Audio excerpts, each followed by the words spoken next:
오늘 말씀은요, 마태복음 24장 3절부터 5절, 그리고 24절 말씀을 같이 함께 읽겠는데요.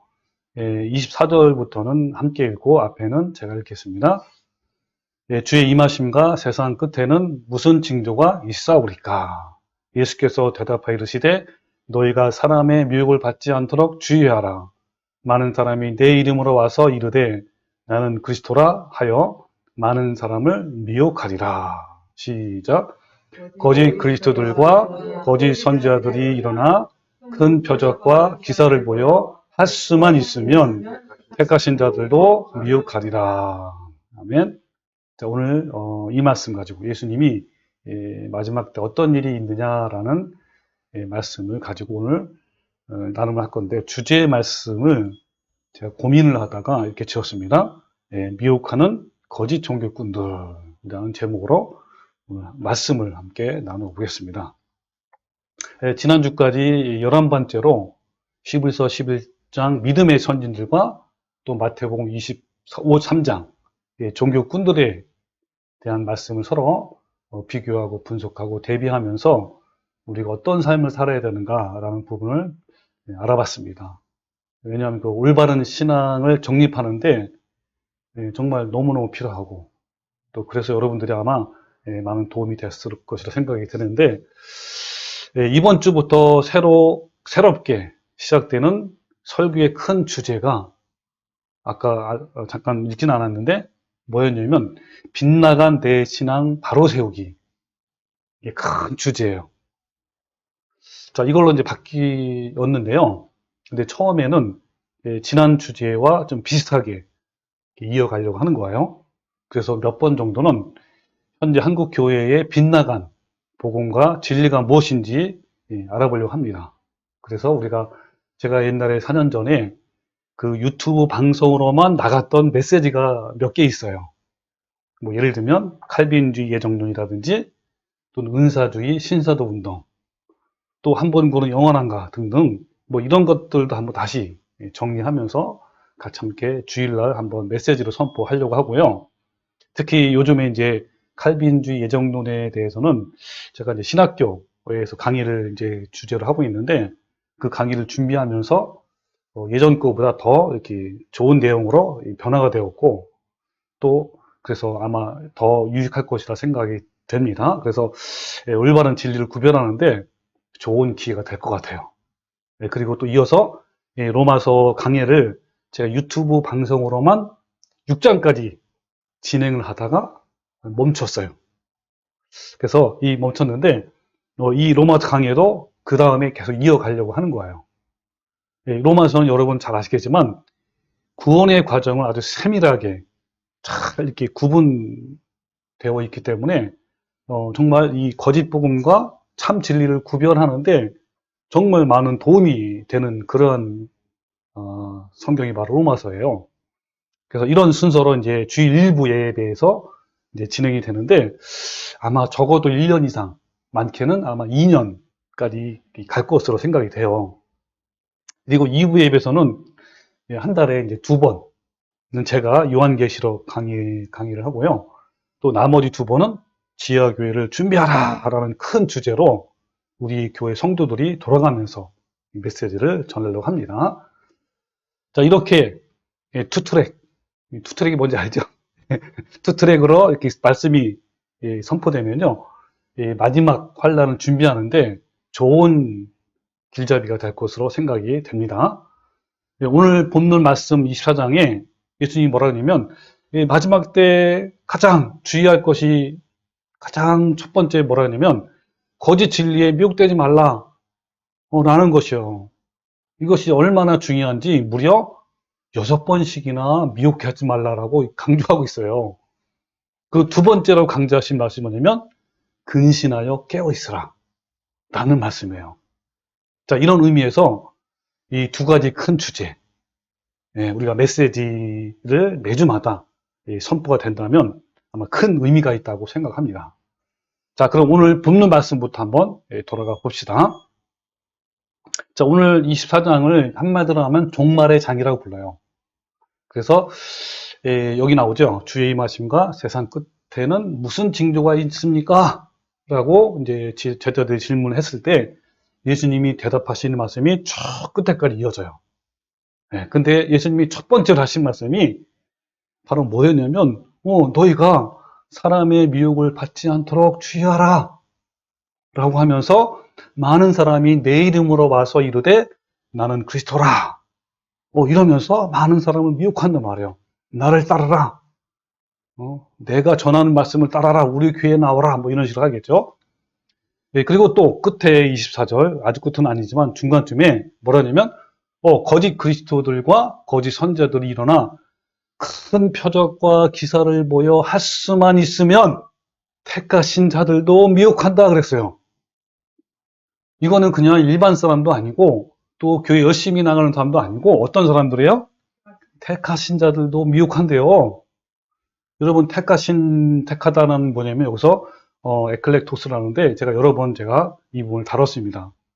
이것은요, the best is kind or class 내가 해가지고 최고의 종류와 등급인 사람들, best야 best, chosen, 그래서 선택된 최고의 사람들, excellent 이런 거란 말이에요. 그러니까 초청된 수많은 사람, 여러분 교회에 얼마나 많은 사람이 다니니까 진짜 전 세계에서 그 중에서 베스트 소수란 말이에요. 뽑아내는 사람들을 말하는데 이 사람들까지도 할 수만 있으면 미혹한단 말이에요. 그러니까 정말 우리가 깨어 있어서 정말 말씀을 분별해야 되고 그렇지 않으면 정말 우리는요 아무것도 아닌 거예요. 그래서 예수님께서 이렇게 두 가지로 크게 준비를 하신 것 같아요. 그래서요 예수님 당시에도 그렇지만요 이 마지막 때인 오늘날에도 종교꾼들의 정체를 바로 알아야 믿음과 신앙을 올바르게 지킬 수 있는 거예요. 특히 오늘날 이 거짓 종교꾼들을 분별하지 못한다면 함께 구덩이에 빠질 수밖에 없어요. 여러분의 모든 인생, 즉 아니면 영생의 문제를 그런 자에게 맡기지 마십시오. 예수님은 종말의 장, 마태복음 24장 끝부분에서 우리에게 명령하시는데 뭐라 하냐면 그러므로 깨어있으라. 따라보세요. 그러므로 깨어있으라. 그러므로 깨어있으라. 어느 날에 너희 주가 임할는지 너희가 알지 못함이라. 어느 날에 너희 주가 임할는지 너희가 알지 못함이라. 이게 바로 주님께서 끝부분에 말씀하신 거예요. 명령으로. 정신 차리고 깨어 있어서 어린석은 맹신도가 되지 말라라는 거예요. 이것이 너무 중요한 문제이기 때문에 계속해서 거짓 종교꾼들의 정체를 드러내는 요거 지금 이어서 지금 지난주에 이어서 계속 지금 한 거예요. 자, 오늘 말씀을 통해서 정말 올바르게 말씀을 분별해서 미혹하는 자가 되지 말고 항상 깨어있는 성도가 되시길 바랍니다. 여러분 교회 안에는요 두 유형의 신자가 있어요. 자, 두 유형. 한 가지는 내면과 삶의 변화가 없이 종교 행위를 하는 종교꾼들, 종교인들. 교회는 열심히 나와. 근데 삶에서 변화가 없어. 예전 그대로야. 이런 종교인, 종교꾼들이 있고요. 또 하나는 내면의 삶, 내면과 또 삶에 새롭게 변화가 되면서 예수님을 닮아가는 신앙인. 이 두 가지 종류가 있단 말이에요. 유형이 있어요. 그러니까 신앙인은 여러분 사전에서 찾아보면 이렇게 나와요. 믿음의 대상을 굳게 믿고 가르침을 지키며 이를 따르는 사람들을 말하는데 뭐냐면 하나님을 믿고 하나님의 가르침을 지키며 그 말씀을 순종하는 사람이 바로 신앙인이. 다른 말로 표현하면 성도. 제가 앞으로는 지금 계속 앞으로 나올 건데 이 종교인은 그냥 종교인으로 하고 이 신앙인을 성도로 바꿀게요. 종교인은 때로는 종교꾼 같은 거고 그 다음에 신앙인은 성도라고 이렇게 제가 용어를 쓰겠습니다. 여러분 외부적으로 보면 이 종교인과 성도는 구별하기 어려워요. 왜냐하면 둘 다 예수님을 삶 가운데 모셨다고 하지요. 그들은 모두 다 교회 나가지요. 막 기도하지요. 경건의 시간을 가지고 막 예배도 하고 주님 하면서 얼마나 열정적으로 하는지 아세요? 섬기고요. 그리고 거의 모든 일을 다 똑같이 해요. 그러나 내부적으로 보면 전혀 다른 거예요. 종교인은 어떤 거냐면 모든 것은 나를 위한 것이야 라고 자기중심 이렇게 말을 하고요. 성도는 아니야, 모든 것은 하나님을 위한 거야 라고 말하는 사람들이에요. 종교인은 자신을 위해 하나님이 존재하는 것이고요. 성도는 하나님을 위해 내가 자신이 존재하는 거예요. 그럼 이해되십니까, 조금씩? 예, 종교인은 자신이 원하는 것을 하나님께 다 받기를 원해요. 그러나 성도는 자신이 원하는 것이 아니라 주님께서 무엇을 원하시는지 알고 그 말씀을 순종하는 그런 삶을 살고 그런 원하는 삶을 사는 거예요. 근데 여러분 아쉽게도요, 교회에는 종교인이 늘어가는데 이 종교인이 늘어가는 것은 여러분 요즘 말하는 뭐 부흥이다, 뭐 교회가 성장한다 이렇게 말할 수 있을까요? 그거 아니죠. 그것은요 살이 찐 것뿐인 거예요. 근데 하나님이 원하시는 거는요 건강한 그런 것을 원하시지 비만이 아니란 말이에요. 자, 그러면 진정한 부흥이 무엇일까요? 하나님이 원하시는 진정한 부흥. 현재 한국 교회는요 웅장하고 화려한 예배당과 많은 교인 수, 또 잘 짜여진 종교 의식을 자랑하는데 이런 상태가 과연 진정으로 부흥한 상태일까요? 한국 교회 자화상을 바로 알기 위해서 잠시 한국 교회 역사 속으로 한번 같이 들어가 봅시다. 네, 1907년 평양의 대각성 운동 아시죠? 그래서 어마어마한 부흥이 일어났단 말이에요. 자, 그걸 지나서 1960년 이후에 한국 교회는 세계에 유례가 없을 정도로 폭발적인 성장을 이루었어요. 아마 기독교 역사상 이런 성장세는 결코 다시 재현되지 않을 거예요. 그만큼 대단했단 말이에요, 우리나라가. 그러니까 이 천막에서부터 시작된 교회의 성장에 대한 기록을 보면 너무너무 대단해요. 잠깐 한번 소개해 볼게요. 이게 처음에는 이제 동네 어귀에 천막을 친 그 예배당으로 사람들이 막 몰려들어요. 1960년대 이후에. 그러니까 들어설 곳이 없는 천막교회는 이제 그 아줌마들이, 이 아낙네들이 치마에다가 막 벽돌을 막 옮기고 한 장 한 장 옮기면서 벽돌을 쌓고 이렇게 해서 어느 정도 이렇게 교회로 변신해요. 교회당이. 뭐 결혼 폐물, 아이들 돌반지 등 이 건축비로 사용해달라고 강대상 위에 올려놓기도 하고요. 또 일부 나이든 권사님들은 드릴 것이 없으니까 자신의 머리카락을 잘라서 그걸 팔아요. 그걸로 헌금하는 거죠. 뭐 이런 등등 여러 가지 그런 그 에피소드가 많이 있습니다. 이런 것들로 인해서 많은 사람들의 콧잔등을 시큰둥하게 합니다. 심지어는요, 자신들의 노스저와 놋 밥그릇을 팔아서 벽돌을 사기까지 할 정도였습니다. 자, 그런데 그렇게 지어진 예배당도 오래가지 못했습니다. 밀려드는 부흥의 거센 바람으로 다시 허물고 짓기를 반복하더니 어느덧 웅장한 건물이 된 거예요. 수백 명이 수천 명이 되고 또 수만 명이 되고 수십만 명이 되고 이렇게 발전한 거죠. 그 주일 되면요, 그때 당시에 그 지역에 있는 경찰서들이 있을 거 아니에요. 교통 경찰들이 총 동원해 가지고요, 사람이 너무 몰려드니까 뭡니까 교회 주변에서 순찰을 하고 막 질서를 유지하고 이렇게 동원됐단 말이에요. 그러면서 이걸 막 자랑으로 또 여기고, 또 이 교회 버스는 전에는 그 지역만 다녔는데 이제는 어때요? 서울 전체, 심지어는 경기도까지 막 운행이 되고 이럴 정도로 어마어마했어요. 자, 그런데 과연 우리는 부흥이 된 것일까요? 하나님의 올바른 성도로 교회를 채운 것일까요? 막 부흥 지펴 가지고 통곡하며 눈물로 손수건을 적셨다고 하나님의 친백성이 되었을까요? 터져 나갈 듯한 찬송과 기도를 많이 했다고 그들이 하늘의 품성을 갖춘 사람이 되었을까요? 시간이 지난 지금 우리는, 여러분 어떻죠?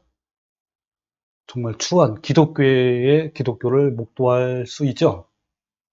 기독교가 뭘로 바뀌었어요? 개독교로 변할 정도로, 또 목사가 변할 정도로 정말 추한 기독교의 현상이 우리가 볼 뿐인 것이죠. 그러니까 무너져버린 한국교회를 보고 있는 거예요. 교회의 타락과 불법, 폭력과 맹종으로 한국교회는 갱생불능의 상태에 이르렀습니다. 여러분, 역사는 어떤 것이죠? 시간이 흐른 다음에 진정한 평가를 내릴 수 있잖아요. 자, 이제 지나온 한국교회 역사를 평가할 수 있는 시기가 된 거예요. 그동안 한국교회 예배당 안에서는 진정한 하나님의 친백성이 양육된 것이 아니라 거짓 백성들이 양육된 거예요. 성경에 이런 말씀이 있죠. 살았다는 이름은 가졌으나 자신은 죽은 것이다. 이것이 바로 오늘날 우리 현대교회에 적용되는 말씀이에요. 바로 요한계시록 3장 1절이죠. 사대교회의 사자에게 편지하라 하면서 뭐냐면 내가 내 행위를 아노니 내가 살았다는 이름은 가졌으나 실상은 죽은 자로다라는 이 말씀이죠. 종교인이 아니라 성도의 수가 늘어나는 것이 부흥이에요. 그런데 한국교회는 수십 년 동안 성도가 아니라 종교인의 수가 교회당에 넘친 거야. 이 종교인들의 모든 초점이 종교 행위와 그리고 세상에서 축복받는 것에 있기 때문에 어떠한 복받는 성경 구절이 나오면요, 그 복받는 말씀을 꼭 자신에게 적용하도록 이렇게 해석도 하고 설교도 하고 한단 말이에요. 성경을 읽을 때 하나님께 중점을 두는 것이 아니라 자신의 축복과 번영에 초점을 둬요. 예를 들면 다음 시간에 또 볼 건데 야베스가 하나님께 기도했어요. 근데 야베스의 모든 기도가 다 이루어져서 이렇게 기도의 응답을 받은 거죠. 그 축복을 받았어요. 그런 말씀이 나오는데 이 종교인들은 다른 것에는 관심이 없고 오로지 야베스 기도가 바로 나에게 주는 말씀이구나. 야베스 기도를 통해서 응답받고 축복받는 것처럼 나도 그렇게 되겠구나. 이런 데만 관심을 쏟는단 말이에요. 그러나 참 성도들은 먼저 하나님이 원하시는 것이 무엇인지 알기 원하고 그 하나님이 원하시는 것을 순종하고 또 기도하고 이런 거예요. 성도는 하나님의 마음을 읽어내지만 이 종교인들은 결코 하나님의 뜻을 읽을 수 없어요. 왜냐하면 무엇을 듣거나 읽거나 묵상해도 자신에게 초점을 맞춰져 있기 때문에 그런 거예요. 그러나 성도들은 하나님의 마음을 알게 돼요. 중점을 어디에 두기 때문에 하나님께만 두는 거예요.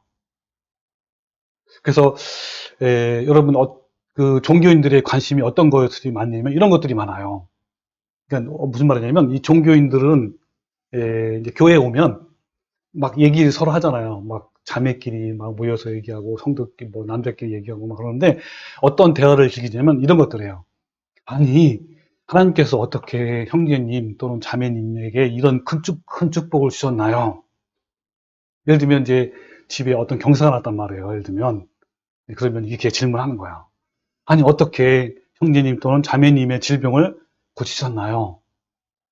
그러면서 우리 형제님과 우리 기도하니까 이렇게 축복을 받은 것이군요. 정말 놀랐습니다. 형제님의 또 자매님의 필요를 채우시다니 오 하나님 찬양합니다. 이렇게 이제 하나 예를 들면 그렇다는 거예요. 또 성도들의 관심이 뭐냐면 그 일을 통해 하나님께서 어떻게 높임을 받으셨나요? 형제님, 자매님이 그 일을 통해 어떻게 하나님께 감사와 찬양을 드렸나요? 제가 이런 큰 복을 받는 것이 중요한 것이 아니라 중요한 것은 이 일을 통해 하나님이 그렇게 영광을 받으셨다는 것이 정말 놀랐습니다. 그래서 오 하나님, 주님을 찬양합니다. 이렇게. 여러분, 우리의 갈망은 어디에 있나요? 이 종교인들은 자신에게 초점이 맞춰져 있기 때문에 기준이 자기중심이고 세속적이에요. 예를 들면 우리 교회는 얼마나 큰 건물에 있는가? 우리 교회는 이만큼 큰 교회야. 이걸 자랑하고 다녀요. 우리 교회에는 세대 교인이 수천 명, 수만 명이야. 주일학교는 얼마나 많은 사람이 애들이 오는지 알아? 막 이러고. 우리 교회 주차장이 얼마나 큰지 언제든지 오라고 이렇게 한단 말이에요. 그러나 성도는 항상 하나님의 원함에 맞춰져 있어요. 그래서 우리 교회는 얼마나 주님께 순종하고 있는지, 나는 과연 하나님 나라에 합당한 열매를 맺고 있는가, 내가 오늘 하나님께 혹시 불순종한 것이 있는가 하면서 늘 자기를 이제 살피는 거야, 주님 앞에. 그리고 주님께 어떻게 하면 순종하겠는가, 여기에 관심을 갖는 거예요. 그러니까 종교인들은 행복과 즐거움을 얻기를 갈망하고 있지만, 성도는 자신의 행복과 즐거움이 아니라 하나님을 예배하고 영광 드리고 이런 거에 관심이 있고 갈망한단 말이에요. 그러기 위해서 어찌하든지 주님의 계명을 지키며 주님을 닮아가는 것을 갈망하는 거예요. 어떻게 하면 내가 오늘 하루도 정말 주님을 닮아갈까? 여기에 이제 정말 발버둥 치는 거죠. 얼마 시간이 안 남았기 때문에, 여러분 주님 올 시간이 언제 올지 모르신단 말이에요. 그렇기 때문에 어떻게 해서든지 내가 오늘 하루 주님을 닮아갈까? 여기에 그냥 정말 온 신경과 중심과 발버둥 치는 거예요. 종교인들은 머리의 지식을 자랑하고 성경 지식을 쌓는 즐거움을 가지고 있으나, 성도는 하나님을 가까이 하며 그리고 닮아가고 순종하는 것을 더 갈망하는 거예요. 종교인들은요, 기도를 하잖아. 기도 다 어차피 똑같이 기도할 거니까 종교인들은 자기 필요를 구하는 것으로 이렇게 초점을 맞춰요. 그러나 성도는 기도가 뭐냐면 하나님을 경배하고 충성하는 것으로 보는 거예요. 종교인들은 고통스러운 문제가 생기면 하나님께 해결해 달라고 기도하지만, 성도는 그것을 통해서 하나님께 어떻게 더 닮아갈까? 이걸 통해서 하나님을 얼마나 영광스럽게 더 올려드릴까? 이런 것에 관심과 기도를 한단 말이에요. 이 종교인들은 직장을 생계의 수단으로 보지만, 성도는 이 직장을 통해서 내가 어떻게 주님께 영광을 돌아낼 것인가, 이런 걸 본단 말이에요. 이 종교인들은 자녀를 축복해달라고 기도하지만, 성도는 내 자녀가 하나님께 영광을 드러내도록 기도하는 거예요. 종교인들은 기도할 때 자신의 삶의 축복과 부족함이 채워지는 것과 또 자신이 원하는 것에 초점을 맞춰져 있단 말이에요. 자기에게 부족한 부분과 원하는 것에 초점이 맞춰진 기도를 한단 말이에요.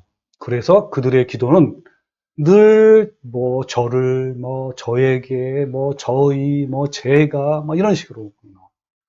그래서 저에게 복을 주세요. 저를 제발 봐주세요. 저를 보호해 주시고 저희를 사랑해 주세요. 좋은 직장에 취직하게 해주세요. 성공하게 도와주세요. 좋은 대학에 들어가게, 또 공부를 잘하게 도와주세요. 등등. 주로 자신이 중심이란 말이에요. 그러나 성도들의 기도는요, 오직 하나님께 초점이 맞춰지는 거예요. 그래서 하나님이 원하시는 것이 무엇일까? 여기에 맞춰진 기도를 한단 말이에요. 하나님을 기쁘게 하길 원합니다. 하나님 닮기를 원합니다. 하나님 나라가 이루어지길 원합니다. 주님의 뜻이 이루어지길 원합니다. 등등. 그러나 종교인들은 하나님이 필요한 것이 아니라 알라딘의 마술램프에 나오는 지니가 필요한 거예요. 내가 필요할 때 언제나 부르면 나와서 나의 필요를 채워주고 사라지는 지니를 원한단 말이에요. 여러분, 알라딘의 마술램프에 나오는 지니 이야기를 모두 아세요? 모르는 분이 꽤 계셔요. 그래서 제가 그런 사람을 위해서 아마 다 생각이 날 거예요. 한번 그림으로 제가 보여드릴게요. 바로 이것이 알라딘의 마술램프예요. 알라딘이 램프를 문지르면 딱 나타나가지고, 이만한 거인이 나타나가지고, 주인님, 내가 무엇을 도와드릴까요? 그러면 이제 이걸 딱 얘기를 하면 다 들어주잖아요. 이게 이제 바로 마술램프의 진이래요, 진이. 기억나죠, 이제? 그래서, 그러니까 진이는 신이 아니라 종이에요. 쉽게 말하면. 이 종교인들은 전능하신 하나님이 필요한 것이 아니라 전능하신 종, 바로 진이 같은 사람이 필요한 거예요. 내가 어떻게 순종하며, 어떻게 변화되며, 어떻게 하나님의 기쁨이 되며, 어떻게 신의 성품에 참여하는 자에는 관심이 없어요. 오직 지금이라는 이 시간에 내게 필요한 것들을 위해서 전능하신 진이께 간구할 뿐인 거예요. 그 간구에 열심을 더할수록 어떻게 돼요? 헤어나오지 못할 종교인이라는 늪에 점점 빠져들어요. 그러니까 한마디로 말하면 이 종교인들은요, 종교꾼들은 자기만을 아는 이기주의자예요. 그 중심은 자기 사랑이라는 죄성이 도사리고 있어요. 자기를 매우 매우 사랑해요. 예수님은 자기를 부인하라고 하셨는데 이런 자기를 너무너무 사랑하는 거예요. 그리고 말세에는 어떤 사람이 고통한 때가 오는데 어떻게 한다고요? 네, 돈을 사랑하고 자기를 사랑한대. 제일 먼저가 자기 사랑이에요. 자기를 사랑하고 두 번 돈을 사랑하는 때가 온단 말이에요. 네. 그러니까 여러분 자기를 부인하지 못하면요. 그 뒤에 있는 말씀이 뭔지 아세요? 자기를 부인하고 십자가를 지고 나를 쫓으라 그랬잖아요. 뭐가 먼저예요? 자기를 부인을 하는 사람만이 십자가를 지고 갈 수 있어요. 자기 사랑도 자기를 부인하지 못하니 어떻게 자기 십자가를 질 수 있겠습니까? 이들은요, 성경을 읽을 때 인간의 필요를 채우시는 하나님이라는 안경을 쓰고 읽어요. 전능하신 하나님 앞에 굴복된 인간의 삶은 전혀 보이지 않습니다. 그러나 성도는 주인에게 순종하기를 원합니다. 주인이 기뻐하는 것이 무엇이고 또 주인을 따르기 위해서 해야 할 것이 무엇인지 살피려는 그런 그 발버둥침이 있단 말이에요. 반면 종교인들은 주인이 자기에게 순종하길 원해요. 그러므로 성도들에게는 주인이 있지만 종교인들에게는 부하가 있을 뿐인 거예요. 그리고 성도는요, 세리처럼 기도하는 자들이에요. 어떻게 기도한다고 세리가? 네. 하나님이여 불쌍히 여기소서 나는 죄인입니다 하면서 정말 애통하는 마음, 가난한 마음으로 주님께 늘 나가는 자고요. 종교꾼들은요, 바리새인과 같은 기도를 해요. 뭐라고 하는 줄 알아요? 이 바리새인들은 하나님이여 나는 다른 사람들 곧 도색이나 불이나 간음하는 자 같지 않습니다. 이 세력 같지도 않습니다. 그리고 나는 일회에 2번씩 금식하고 소독에 11조를 드리고 금식하고 뭐 구제도 하고 또 성경도 보고 성경도 가르칩니다. 이렇게 기도하는 거예요. 이 바리새인들은 외식하는 자들이에요. 남에게 보이려고 사람이 많은 광장이나 사거리에서 기도와 구제도 하고 성경도 암송하고 뽐내는 거예요. 이 종교인들의 특징은요, 나는 이런 사람이야. 나를 봐. 라고 자꾸만 밖으로 나타내고 싶은 욕구가 강한 자예요. 저도 예전에 그랬단 말이에요. 대표적인 사람이 저예요. 그래가지고 뭐 기도할 때는요, 일부러 경건을 보이기 위해서 무릎 꿇고 막 기도하기도 하고요. 막 구제와 헌금할 때도 남이 알아줬으면 하는 마음이 가득하고요. 또 금식하면, 나는 이런 사람이야. 라고 남들에게 알기를 원했습니다. 그러나 성도들은요, 열매를 안으로 맺어요, 안으로. 기도할 때도 비록 겉으로는 기도하는 자세는 나타내지는 않지만 그 마음이 오로지 하나님께 향해 있어요. 그리고 하나님을 향한 그 갈망이 마음속에 늘 간절해요. 이들야말로 뭐요? 쉬지 않고 기도하는 자들이란 말이에요. 이 성도들은요, 겉으로 화려한 잎사귀가 아니라 그 속에 맺는 열매란 말이에요. 안으로 맺는 성품의 열매예요. 그래서 다른 사람이 보기에는 너무 평범해. 아무것도 아닌 것처럼 보여요. 교회에 나가지만 늘 그냥 가만히 있고 뭐 자랑하는 것도 아니고 그냥 뭐 성실하지만 그렇게 보인단 말이에요. 그러나 그 속에는 아름다운 열매들이 풍성하게 자라요. 그 삶은 삶 속에서 이루는 삶을 산단 말이에요.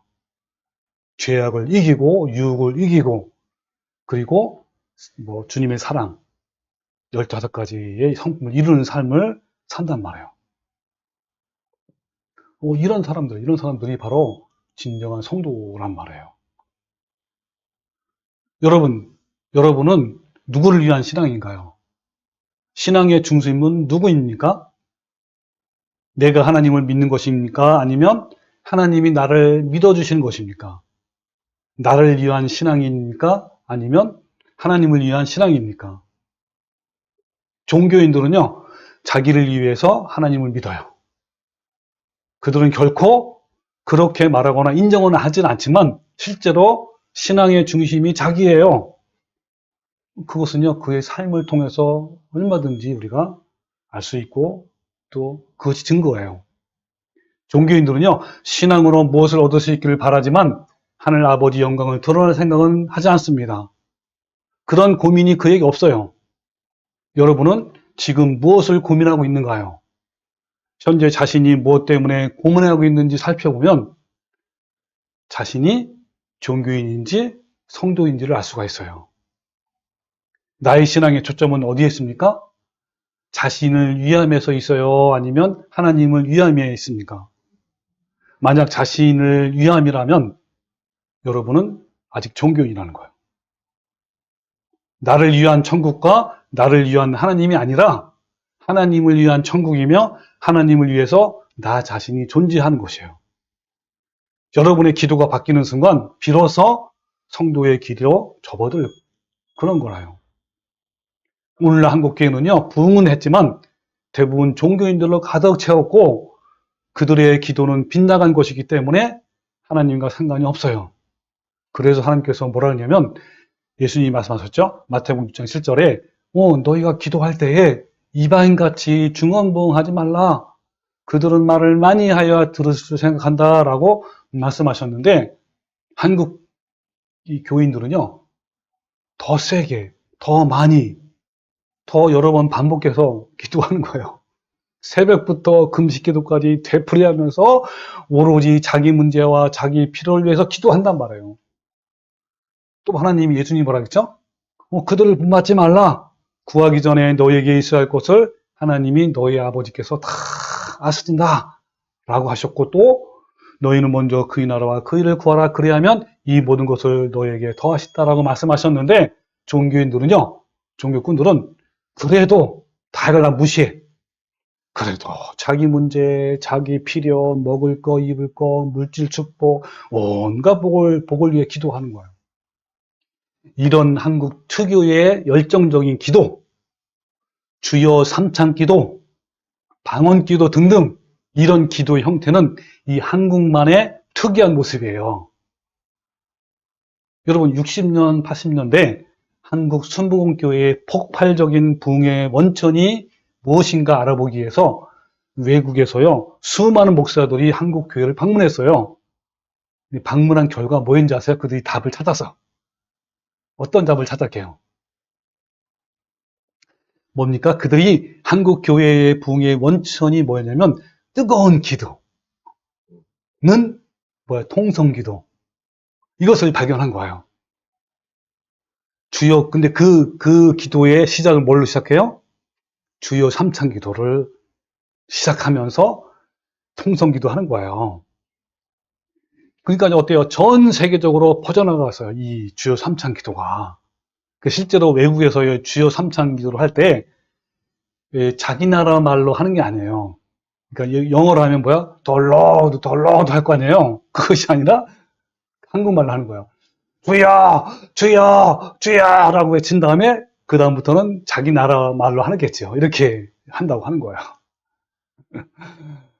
근데 여러분 잘 생각해 보세요. 한국에서 왜 이런 광적인 기도, 끈질긴 기도, 복을 비는 기도, 매달리는 기도, 한맺히는 기도가 나왔을까요? 한국에만. 이것은요, 한국만의 토속적인 무속 신앙에서 비롯된 거예요. 기독교가 들어오기 전에 산신령에게 지극정성으로 자기 문제를 위해서 기도했던 그 모습이 동일하게 기독교 기도에 들어온 거예요. 단지 산신령에서 하나님으로 대체될 뿐인 거예요. 한국 민속신앙에서 쓰이고 있는 아주 특이한 용어가 뭐였냐면 천지신령이라는 말이죠. 산신령 또는 조상의 신령. 예. 그렇죠. 예. 그래서 우리나라 전통 무속 신앙을 보면요. 무당이 초자연적 존재와의 교류를 통해서 막 질병도 치료해요. 그리고 또 미래의 길흉화복을 예언하는 등의 종교적 역할을 행한단 말이에요. 이 좁은 의미에서의 무속은요, 무당과 관련된 종교 현상이에요. 이런 민속신앙과 무속신앙의 영향이 그대로 교회로 들어온 거예요. 그때 무당에게, 산신령에게, 또 불당에서 부처에게 빌고 기도했던 내용을 보면 교회에서 하는 행동과 똑같아요. 그 대표적인 기도가 삼중 축복 기도예요. 아시죠? 사랑하는 자여, 내 영혼이 잘된 같이 내가 범사에 잘되고 강건하기를 내가 간구하노라. 그래서 세 가지. 뭐죠? 하나는 범사에 잘 되는 게 뭐예요? 처음에 내 영혼이 잘 된 같이 영적 건강. 두 번째는 내가 범사에 이 만사 형통이에요. 다시 말하면 범사에 잘 되는 축복. 그 다음에 강건한다는 게 뭐죠? 육신의 건강. 이 세 가지 축복이에요. 근데요, 이 축복은요, 똑같아요. 아까 말한 산신령, 뭐, 불교에서 하는 거, 뭐, 부처에서 하는 거 다 똑같단 말이에요. 대상만 다를 뿐, 무당 역할을 목사, 부흥사들이 하고, 또 그 모습과 방법이 너무 흡사하단 말이에요. 이런 한국의 무속신앙이 어떻게 교회에 영향을 미쳤는지 좀 더 한번 자세히 들어가 볼게요. 재밌어요. 한번 들어보세요. 예, 수천 년 동안 한국 민족의 의식구조와 신앙의 패턴을 지배해온 그것은 뭘까요, 여러분? 불교도 아니고 유교도 아니에요. 뭔지 아세요? 아까 말한 무속신앙, 바로 샤머니즘이에요. 이렇게 한국 교회의 심성에 뿌리 깊게 박혀있는 샤머니즘은 이상한 특성을 가지고 있어요. 그러니까 이 샤머니즘은 굉장히 너그러워요. 다른 종교나 사상을 핍박하거나 배척하지 않아요. 그러나 그것을 모두 수용해서 샤머니즘화 시켜버리는 특별한 기능이 있어요. 이 샤머니즘의 본질은 결코 변하지 않으면서 접촉하는 모든 것을 자기 색깔로 물들여 버리는 무서운 저력을 가지고 있단 말이에요. 무슨 말이냐면 우리나라의 샤머니즘 이 현상이 어때요? 자연스럽게 모든 종교에 다 들어가요. 왜냐하면 샤머니즘 아까 인 것처럼 굉장히 관대하단 말이에요. 그래가지고 뭐 유교, 불교, 천주교, 기독교 다 흡수된 거예요. 자연스럽게. 그러니까 오랜 세월 동안 이제 한국인의 종교적 욕구를 채워주면서 한국인의 마음 깊숙이 자리 잡은 이 샤머니즘은요, 지금까지 그것이 다른 종교에 대해서 그래왔듯이 기독교에도 슬그머니 들어와서 자연스럽게 기독교의 모든 진리를 변질시켰어요. 여러분, 샤머니즘이 뭐냐면 좀 더 자세히 들어가면 샤먼의 종교, 샤먼. 영어로 샤먼. 샤먼이 뭐냐면 신령이 짚혀서 흥분하여 날뛰는 사람이라는 뜻이에요.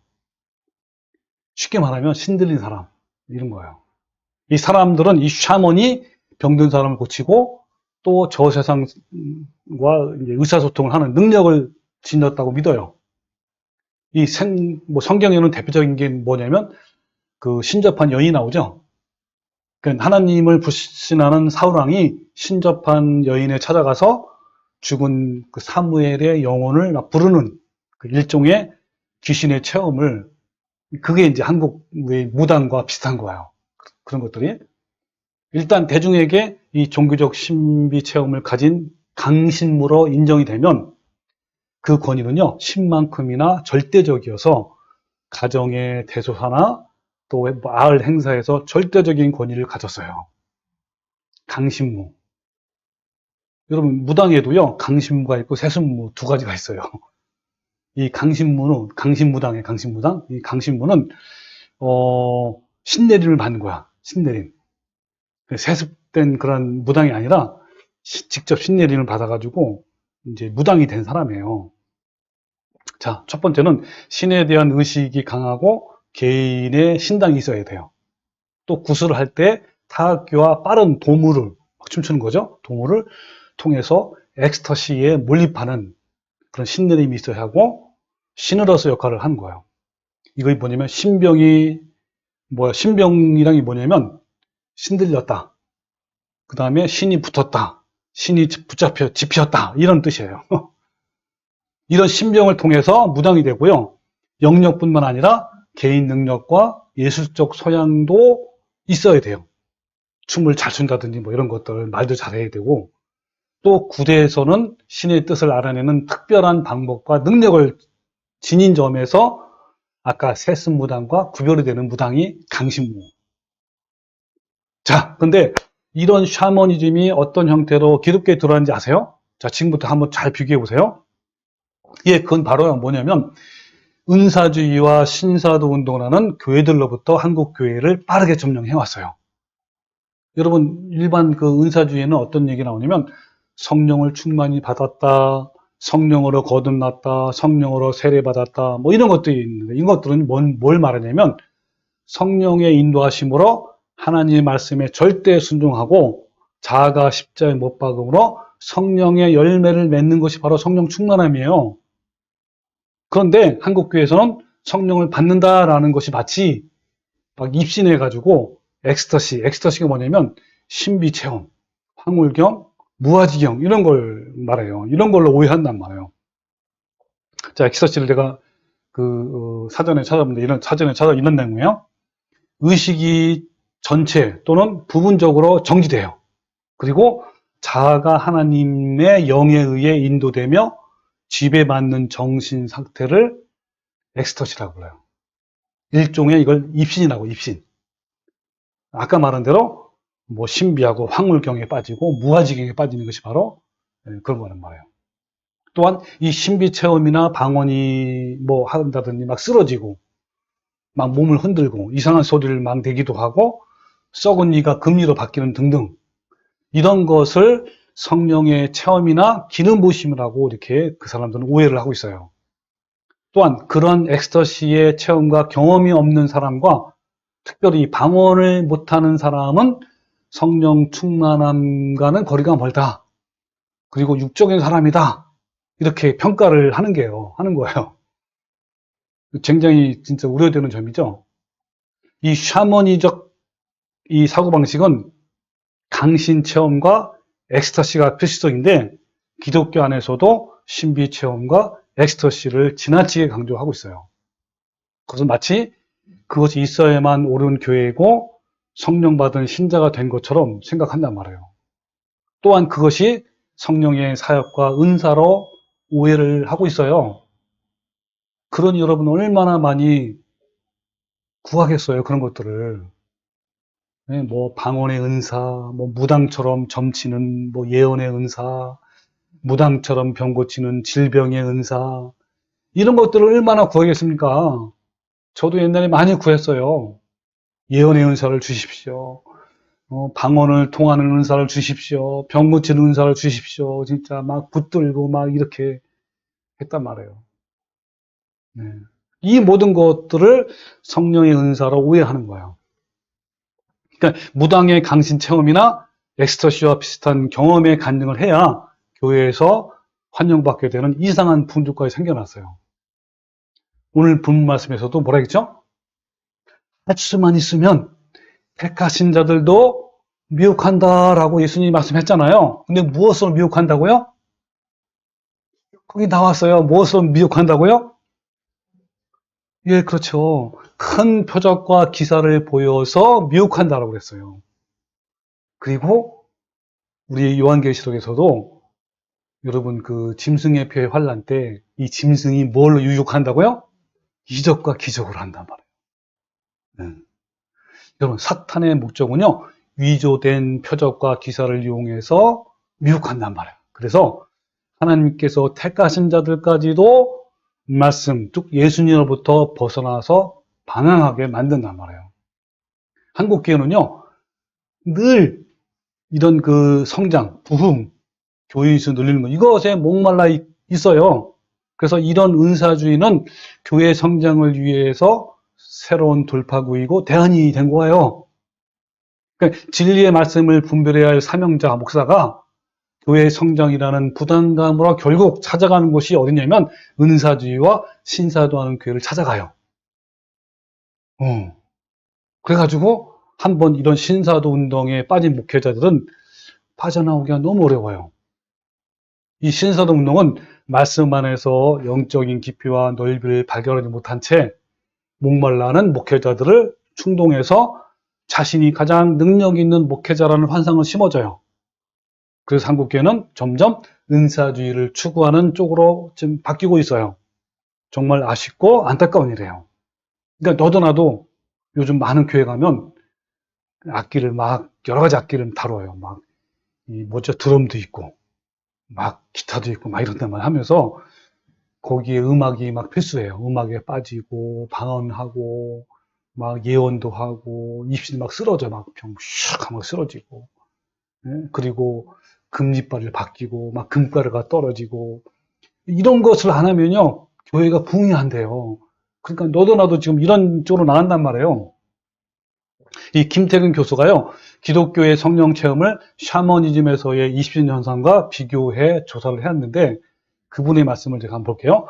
그 조사 내용에 보면요, 성령 체험자는 거의 모두가 성령 체험의 증거로 막 손이 떨리고, 손끝이 떨려. 진동이 막 왔다 떨고, 또 몸에 화끈한 불을 느끼고, 방언을 말하고, 환상과 환청을 체험해요.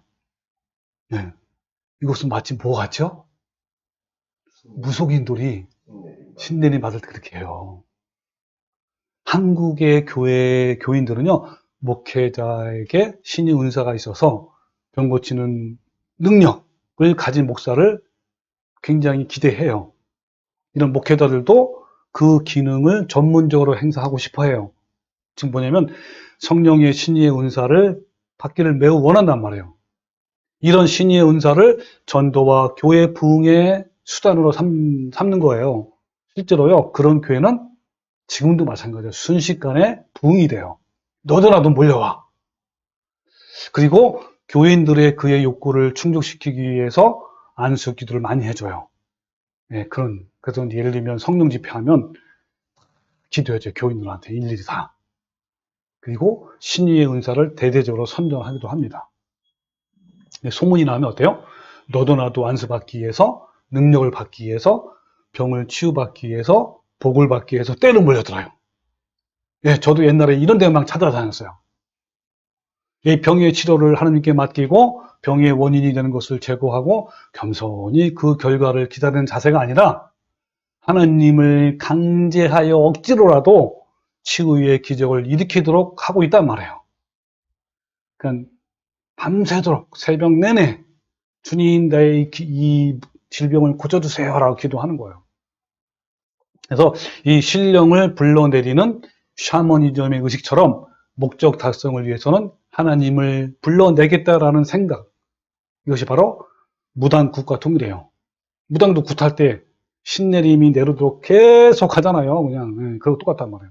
이 한국 교인들이 하는 이 안수기도나 통성기도나 금식기도는 하나님을 불러내서 억지로 불러내는 거, 불러내서 그 하나님에게 내 간절한 소원을 더 알아주고 해결받으라는 수단으로 사용하는 거예요.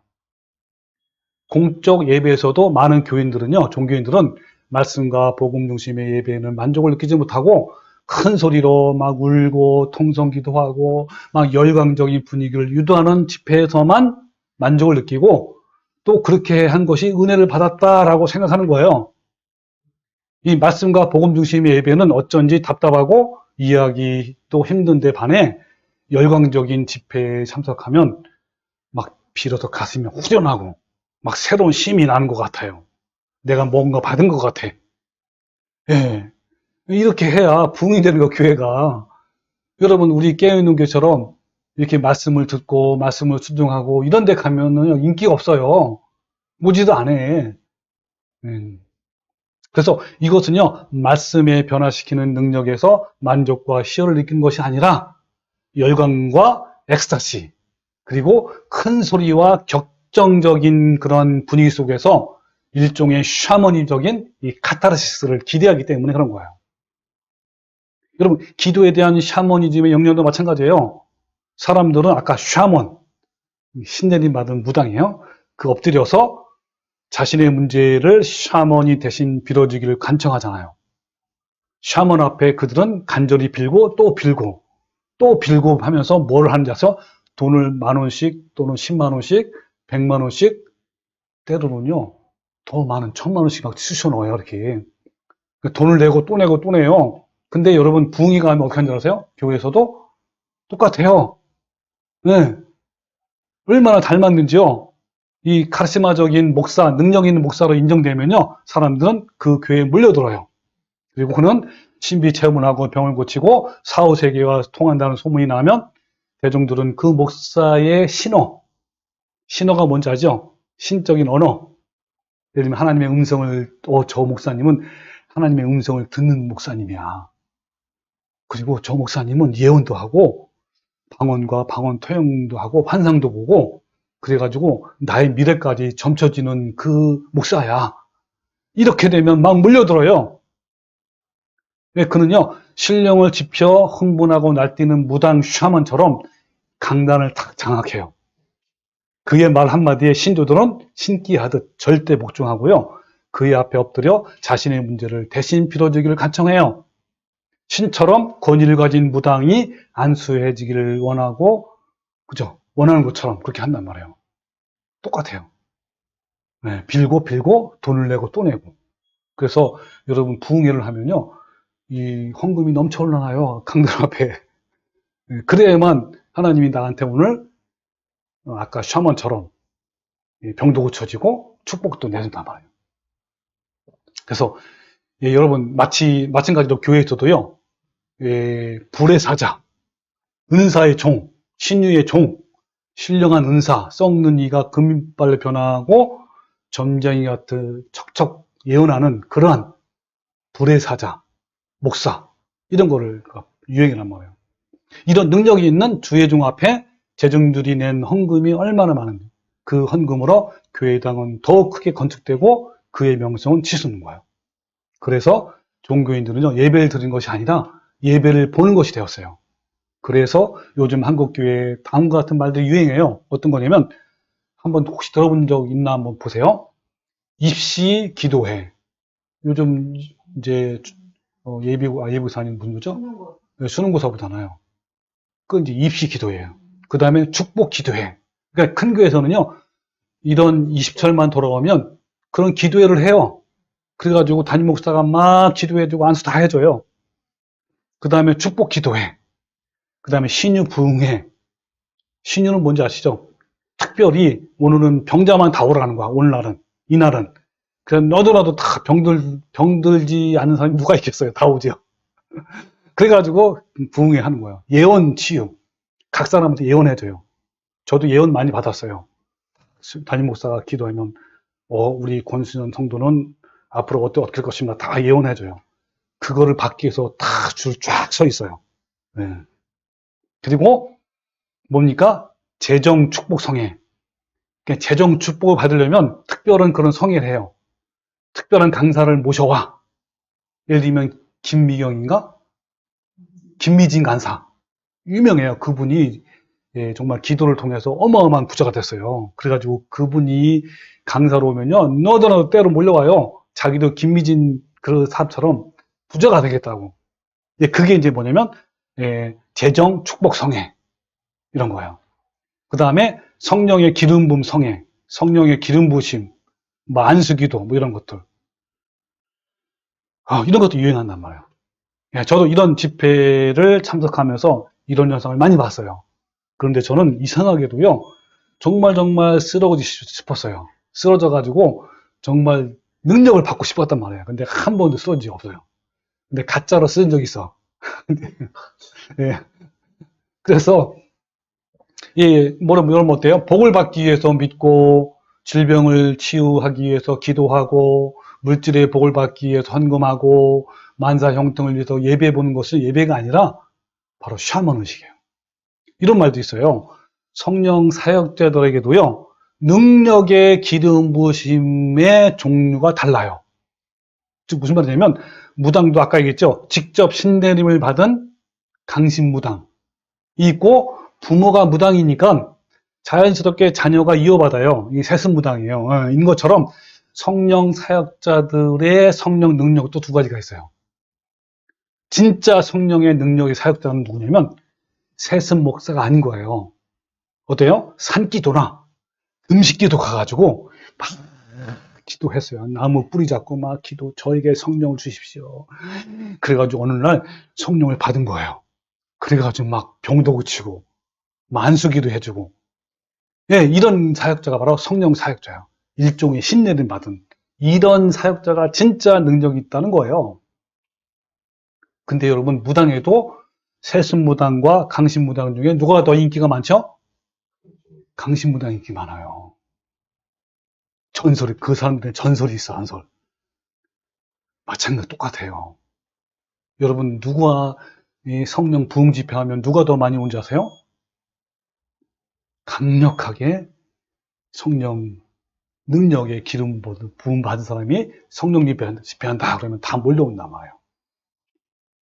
여러분, 하나님이 원하시는 기도와 성경적인 기도를 하려면요, 올바른 진리를 먼저 알고 실천해야 하는 거예요. 그러면 우리의 삶이 바뀌고 기도가 바뀌어요. 특히 마지막 환란 때는 역사상 가장 미혹이 넘치는 시기예요. 그래서 종말의 장 마태복음 24장 예수님이 우리에게 강력하게 경고하신 거예요. 뭐라냐면 한 가지 또 읽어볼게요. 마태복음 24장 10절에 이런 말씀이 있어요. 그때 많은 사람이 수척하게 되어 서로 잡아주고 서로 미워하겠으며 거짓 선자가 많이 일어나 많은 사람을 미혹하겠으며 불법이 성함으로 많은 사람의 사랑이 식어지리라. 그러나 끝까지 견디는 자는 구원을 얻으리라. 다시 시작. 끝까지 견디는 자는 구원을 얻으리라. 여러분, 우리 모두 거짓분들의 미혹에 넘어가지 말고 하나님의 말씀으로 항상 깨어있는 성도가 되시기를 주님의 이름으로 축원합니다. 아멘.